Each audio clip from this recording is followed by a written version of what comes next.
जो 5 ज्ञानेंद्रियों से प्रेरित होकर 5 कर्मेंद्रियां भोगों में लगे, इनको उल्टा करे, अंतर्मुख करे। सर्वात्मना न विसृजेत बहिरिंद्रियाणि, इंद्रियों को बहिर्मुख न छोड़ दे।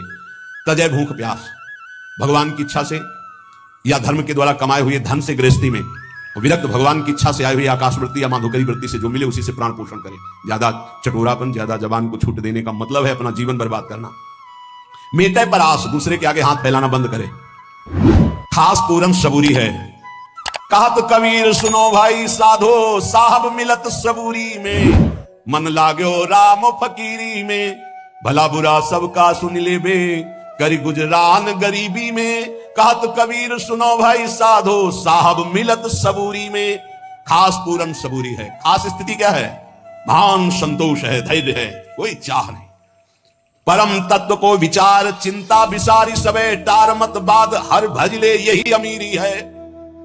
अमीरी क्या है? खूब नाम चकाचक जमा है, लोक परलोक में हर जगह हर सुख हर सिद्धियां चरण चूमेंगे उसके नाम जापक के। परम तत्व को विचार, चिंता विसारी सबे, टार मत बाद हरि भजले, अमीरी है। कहे चरणदास दीन दुनिया में पुकार, सब आसान यार पर मुश्किल फकीरी है। भगवान की भक्ति करना, भगवान के चरणों में चित्त जोड़ना, बोले बहुत कठिन है। कैसे कठिन है? पहले तो इंद्रियों के भोग आते हैं, ध्यान रखना। जब साधक फकीर बन करके, या गृहस्थी में भी फकीर होते हैं धर्म पूर्वक, ने देखा है किसी का एक दाना भी नहीं घर में आ सकता बेईमानी का। बहुत करके गंगा जी में चट्ट चट्ट ऐसे, और नाव के बगल से निकले उनके शिष्यों के साथ, जो नाव में बैठे हुए संत थे। उनसे कहा क्या तुम्हारी तपस्या है? नाव में बैठकर जा रहे हो, देख रहे हो मैसेज, पार हुए वो नाव से और वो पादुका से खड़ाऊ पहने हुए। बहुत लोगों ने वाह महात्मा क्या है, वो बहुत सुलझे हुई महात्मा। नीचे उतरे, नाविक से कहा कितने रुपए लगते हैं? बोले 2 रुपए। बोले हम 10 हैं, उसके हिसाब से हमारे 2 रुपए लगते हैं। हाँ, बोले एक आदमी।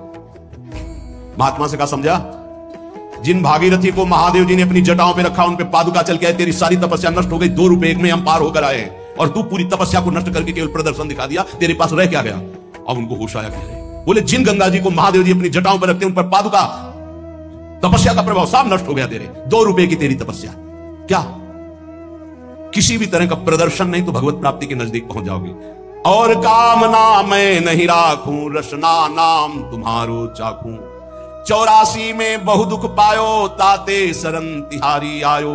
मुक्त होन की मन में आवे, अब आवागमन से जीव डर पावे। प्रभु अब मुझे आवागमन चक्र में नहीं फंसना, 84 लाख योनियों से मुक्त होने के लिए मैं नाम जपते हुए आपकी शरण में आया हूं। उपासक को चाहिए कि ऐसे धनी पुरुषों का संग, ऐसे भगवत विमुखों का संग न करे जिनके कारण उसके हृदय में कुछ चमत्कार दिखाने की इच्छा। महाप्रभु चैतन्य देव, सार्वभौम भट्टाचार्य का नाम सुना है, अभी प्रसंगों में आया है। ये बहुत बड़े विद्वान महान भगवत भक्त थे। तो इनके परिचय में थे कटकाधिपति महाराज प्रताप रुद्रदेव जी। जब महाप्रभु चैतन्य देव का महायश सुना, धर्मात्मा थे, विद्या में बड़े प्रवीण थे, शास्त्रों का ज्ञान था और संतों पर बड़ी श्रद्धा थी। पर राज दरबार में संत आवे तब श्रद्धा थी उनकी। वो सिंहासन पर बैठे हैं, आदर करेंगे, राज दरबार में बैठो, जो लेना है लो, और अपनी महिमा, जो जिस विद्या में प्रवीण हो वो दिखाओ। छोटे छोटे हजारों राजा इनके अधीन थे, प्रताप रुद्र जी के। तो अब थे तो संसार के विषय के ही। अब ज्यों ज्यों महाप्रभु चैतन्य देव की महिमा सुनते थे, तो इनके हृदय में बात आती कि एक बार चैतन्य देव सभा में पधारे। लेकिन जब तक विषय भोगों की कामना रहती, विषय भोगों का मद रहता है, तब तक संतों का सानिध्य नहीं मिलता।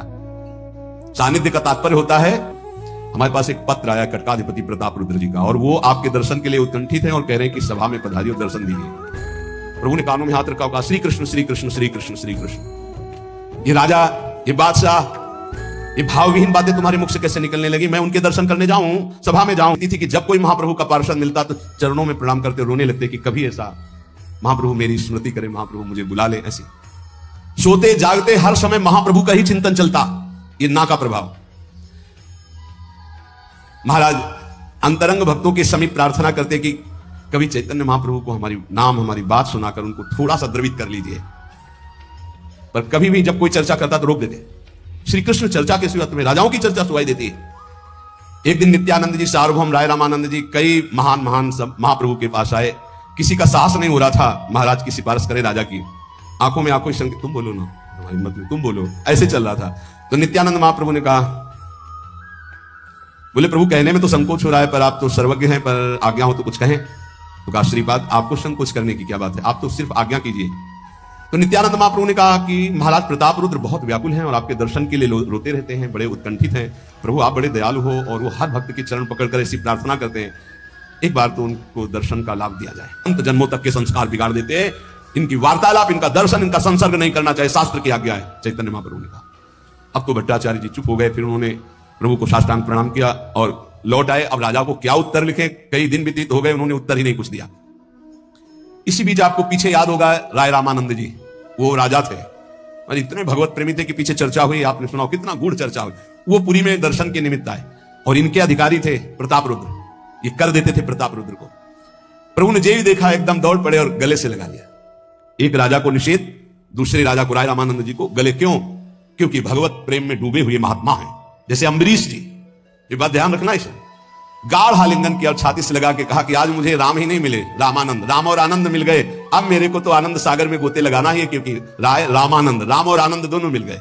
रामानंद जी बहुत ऐसे संकुचित होते हुए हाथ जोड़े हुए खड़े हैं, अपने भाग्य के अंदर प्रशंसा कर रहे हैं कि महाप्रभु ऐसा प्यार दे रहे। जब बैठ गए तो कहा राय महाशय कैसे हो?